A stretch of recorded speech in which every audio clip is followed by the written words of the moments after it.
முருகப்பெருமான். இவர் ரொம்ப அழகா இருக்கிறாரப்பா. ஆமா, இவருக்கு பேர் அழகு. கையில என்ன வச்சிருக்கிறார்? வேல் வச்சிருக்கிறார். வேல் வேல் வெற்றி வேல் வேல் வேல் வீரவேல். தண்ட நிராயுதபாணியாக நாம் சென்றால் இவரை முருகா என்று அழைத்தால் வேல் கைக்கு வந்துவிடும். நிராயுதபாணி தண்டாயுதபாணியாக ஆகிவிடுவார். இவர் பேர் முருகர். அஞ்சு முகம் தோன்றின் ஆறுமுகம் தோன்றும், வெஞ்சமரில் அஞ்சலன வேல் தோன்றும், நெஞ்சில் ஒரு கால் நினைப்பின் இருகாலும் தோன்றும் முருகா என்று ஓதுவார் முன். அப்படியா எடுத்து வச்சு. அடுத்து யாரு? சிவபெருமான் கடைசியா காட்டினாங்க. சிவபெருமான் இவர் என்னப்பா பெறெல்லாம் வச்சிருக்கிறாரு கேட்டார். ஐயா கூட கேட்டார், மகட முடியா ஐயா கேட்டார். தமிழ் வந்து தேயன் தேயன் சொல்றான், தமிழ் தேயாதியா அப்படின்னாரு. அது வளர்ந்து கொண்டே இருக்கணும்னாரு. அதனால தான் இந்த உலகத்திற்கு தமிழை கொடுத்த சிவபெருமான் தன்னுடைய தலையிலே வைத்திருக்கிறார்கள், பிறையை வைத்திருக்கிறார். மாதர் பிறை கண்ணியானை மலையான் மகளோடு பாடி போதோடு நீர் சுமந்தேத்தி புகுவார் அவர் பின் புகுவேன்.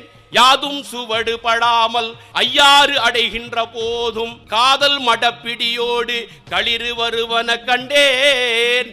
கண்டேரவர் திருப்பாதம் கண்டு அறியாததெல்லாம் கண்டேன் என்றார் அப்பர் நாவுக்கரசர். மாதர் பிறை கண்ணியா அது வளரும் தவிர தேயாது.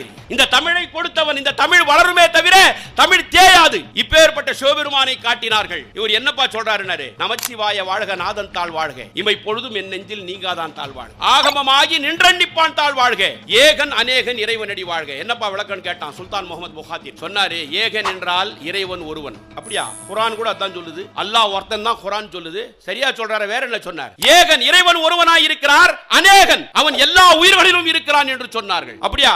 இதை சொன்னவர் யார்? மாணிக்க வாசகர். எதுல சொன்னார்? திருவாசகத்தில். வேற என்ன சொல்லி இருக்கிறார்? அடங்கியவர்களுக்கு அப்பா போற்றி, இத்தி தண்டின் கீழ் இரு மூவருக்கு அத்திக்கருடைய அரசே போற்றி, தென்னாடுடைய சிவனே போற்றி, எந்நாட்டவருக்கும் இறைவா போற்றினார். என்னப்பா இதுக்கு பொருள்னு கேட்டான். தென்னாட்டில் இவனுக்கு பேரு சிவன், எந்நாட்டவருக்கும் இறைவா. இதுதாயா குர்ஆன் சொல்லுது. இவர்தானா? கற்றா கோயிலான அபுதாபி மண்ணை கட்டி முடிக்கப்பட்டது. சகோதர சகோதரிகளே, நம்முடைய நாட்டினுடைய பிரதமர் பூமி பூஜைக்கு சென்றார். பூமி பூஜைக்கு செல்லும் பொழுது சுல்தான் முகமது புகாரி அவர்களும் அவருடைய மனைவி ஜஹாரா பேகம் பூமி பூஜையிலே கலந்து கொண்டார்கள். அக்கம் பக்கம் இருக்கக்கூடிய 8 நாட்டு மன்னர்கள் அந்த கலச நீரோடு கலசத்தோடு கையிலே வைத்துக் கொண்டிருந்தார்கள். நான் சொல்லுவது வாட்ஸ்அப் செய்தி அல்ல.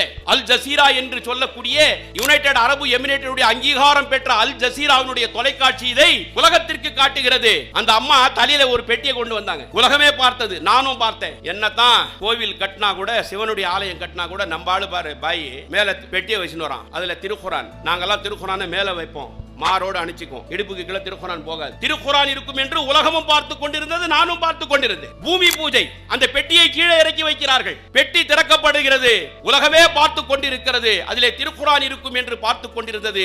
அந்த பெட்டியை திறந்து பார்த்தால் அதிலே இருப்பது திருவாசகம். அதிலே இருந்தது திருவாசகம். இதை சொல்லக்கூடிய அந்த நோக்கம், இப்பேற்பட்ட இந்த திருவாசகமும் இந்த திருக்குறளும்